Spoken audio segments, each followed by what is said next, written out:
Ronde pertama playoff sering dianggap sepele karena tim peringkat atas selalu dianggap lebih kuat dan terkesan gak adil.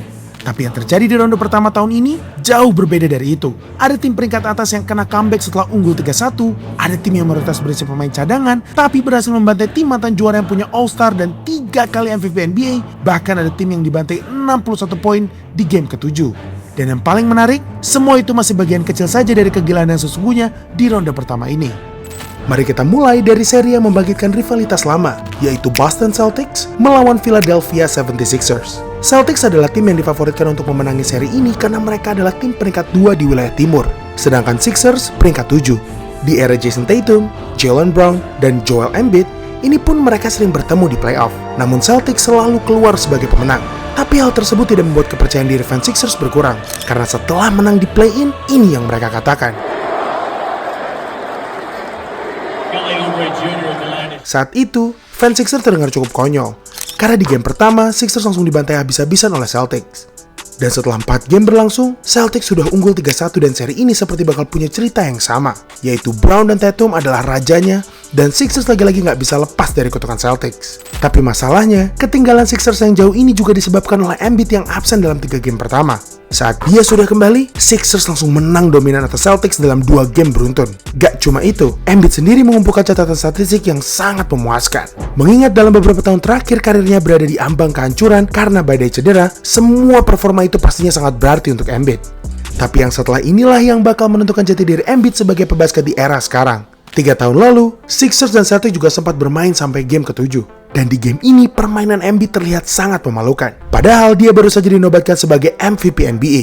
Gak berhenti sampai situ aja, di playoff itu, rataan poin Embiid menurun drastis sampai sekitar 10 poin per game dibanding musim reguler.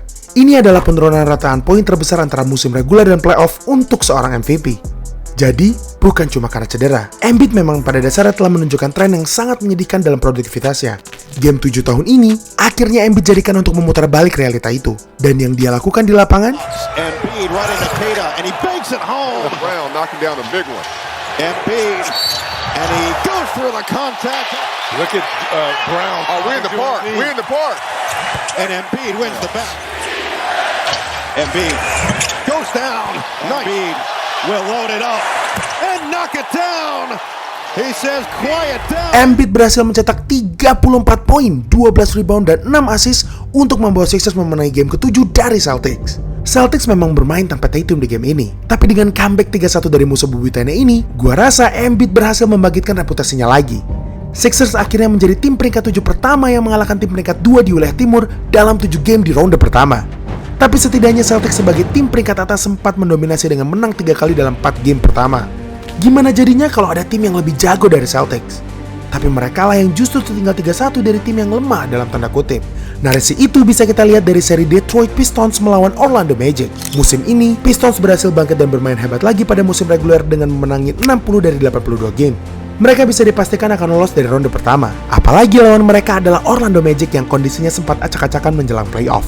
Tapi bukannya mendominasi, Pistons justru terjebak dalam momen yang selama ini mereka takutkan. Magic paham betul kelemahan dalam permainan Pistons. Roster mereka tidak memiliki satupun pemain yang bisa mencetak poin sendiri selain Cade Cunningham. Mereka sangat bergantung pada Cade. Tapi kali ini Magic memberikan defense ketat yang membuat performa Cade jadi kurang efisien, baik dalam mencetak skor maupun mengoper bola. Dengan strategi ini, Magic gak cuma berhasil menang 1 game, 2 game, tapi 3 game sebagai tim peringkat terbawah di playoff. Wow. Tapi sebagai seorang superstar muda, Cade tidak akan membiarkan dirinya dipermalukan seperti ini. Seiring berjalannya waktu, Cade akhirnya menemukan cara untuk membongkar defense Magic. Game kelima, 45 poin, 4 rebound, dan 5 assist. Game keenam, 32 poin, 10 rebound, 3 assist, dan 4 steal. Game ketujuh, 32 poin, dan 12 assist. Jika digabung, maka rataannya saat tertinggal 3-1 dari Magic bakal jadi 36,3 poin, 5 rebound, dan 6,7 assist per game. Tapi itu masih belum ada apa-apanya, karena yang satu ini bakal membuat statistiknya itu kelihatan makin gila lagi. Cade mencatat semua angka itu dengan akurasi field goal 52%, 3 point 60%, dan free throw 89%. Sangat konsisten. Hebatnya lagi, di game ke-6, Pistons sempat tertinggal hingga 24 poin dari Magic. Ini seharusnya bakal jadi ending yang memalukan untuk Cade. Tapi di lapangan, dia justru tidak merasa tertekan sekalipun dan akhirnya berhasil membawa Pistons untuk comeback 3-1. Tapi kalau kalian menganggap ronde pertama dengan seri menegangkan yang sampai 7 game ini sudah lebih dari cukup, maka kalian salah total. Karena siapa yang bakal berhadapan dengan Pistons di babak selanjutnya juga harus melalui perlawanan yang sengit. Pemenang seri antara Cleveland Cavaliers dan Toronto Raptors juga harus ditentukan di game ke-7. Tapi ada satu fakta menarik yang membuat pertemuan mereka jauh lebih menarik dibanding yang lain. Dari game pertama sampai akhir kuarter 2 di game ke-7, total skor mereka benar-benar sama persis. Di atas kertas, kedua tim jadinya terlihat imbang dalam hal kekuatan. Tapi realitanya, Raptors harus berjuang lebih keras dibanding Cavs di seri ini.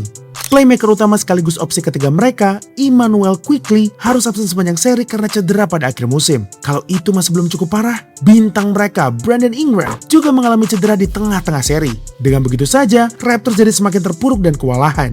Memasuki game 6, mereka sudah tertinggal 3-2 di kandang mereka sendiri. Tapi itu bukan berarti Raptors sudah menyerah. Mereka terus bertarung sampai overtime dan di detik-detik akhir,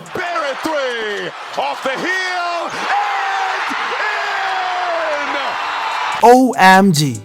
Tembakan penentu kemenangan yang memantul dari RJ Barrett ini punya vibes yang sama dengan punya Tyrese Haliburton tahun lalu dan Kawhi Leonard pada 2019. Seketika, harapan Raptors langsung bangkit lagi.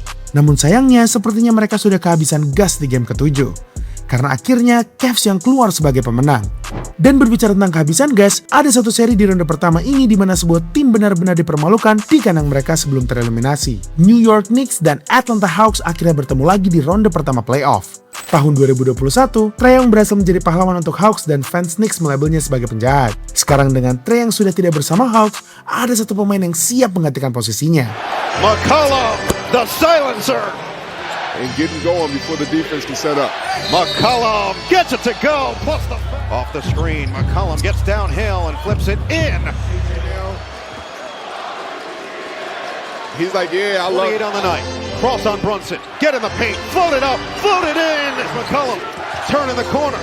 Step away. Jay goes down.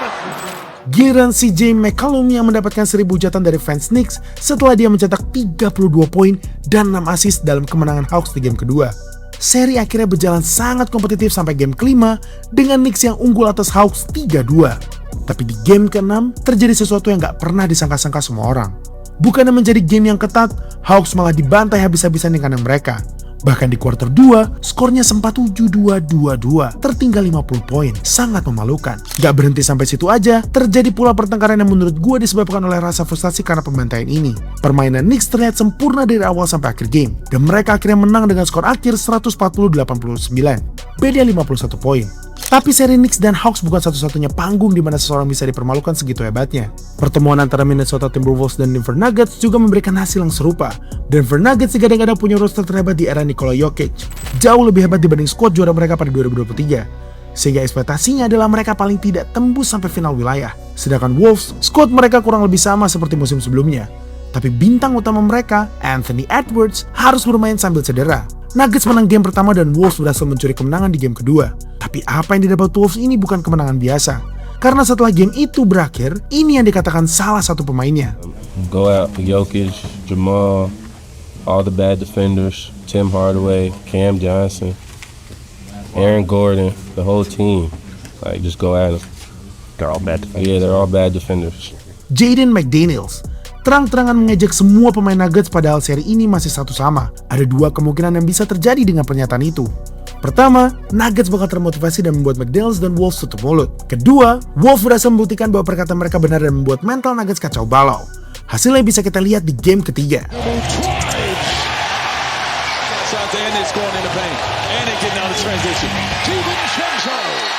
DiVincenzo get another steal and Minnesota's out on the break.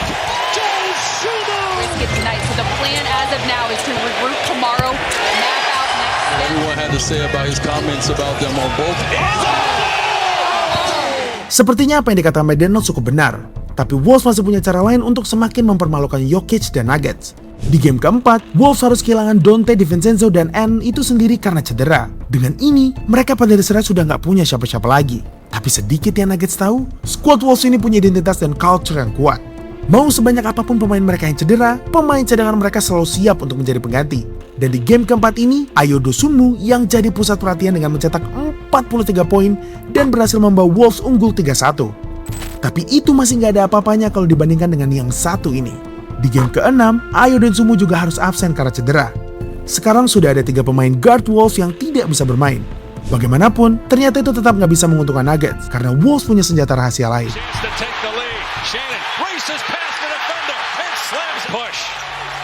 Denver gets back. Shannon attacks anyway. Gets all the way to the rim. Trying to close out and eliminate Denver. Oh my goodness! TJ Shannon. Gobert in the lane to the corner. The three is up and good. Wants to take Murray off the bounce. He'll put it on the floor and he'll put the shot in off the. Sekarang giliran Terrence Shannon Jr. yang bersinar dengan 24 poin dan 6 rebound. Wolves menang 4-2 dan ini bakal jadi noda besar dalam karir legendaris Jokic karena nggak cuma dia nggak bisa ngalahin Wolves yang sakit-sakitan. Dia juga nggak bisa membongkar defense dari Rudy Gobert yang seharusnya itu jadi kaliannya. Tapi Nuggets nggak perlu khawatir, karena ada satu tim di wilayah barat yang mau menemani mereka karena mereka sama-sama direndahkan. Musim ini, Houston Rockets seharusnya menjadi salah satu tim kandidat juara dengan skuad muda yang sangat hebat plus Kevin Durant. Tapi yang terjadi di ronde pertama playoff justru sebaliknya. Mereka malah tertinggal 3-0 dari Lakers tanpa Luka Doncic dan Austin Reeves. Kalau menghadapi kakak LeBron yang sudah berusia 41 tahun aja nggak bisa, gimana mereka mau bertahan di ronde kedua melawan juara bertahan OKC Thunder? Bagaimanapun, Rockets sempat menemukan jawaban untuk mengalahkan Lakers. Mereka mampu memperpanjang seri sampai game ke-6. Tapi sepertinya, Rockets sudah terlalu telat. Karena Lakers juga berhasil menemukan celah dalam permainan Rockets, sehingga Lakers akhirnya menang dominan untuk menutup seri ini. Seri Thunder melawan Phoenix Suns dan San Antonio Spurs melawan Portland Trail Blazers sepertinya merupakan 2 seri yang kita sudah tahu jelas siapa pemenangnya. Tapi selain mereka, kita benar-benar gak bisa memprediksi siapa yang bakal jadi pemenangnya. Dan itulah yang membuat ronde pertama musim ini merupakan yang tergila dibanding ronde pertama lainnya. Dan menurut kalian, tim-tim mana saja yang bakal keluar sebagai pemenang di ronde kedua? Coba tulis di kolom komentar. Itulah episode kali ini, jangan lupa like dan subscribe agar channel ini bisa berkembang dan menghasilkan video menarik lainnya. Thanks for watching, I'll see you in the next video.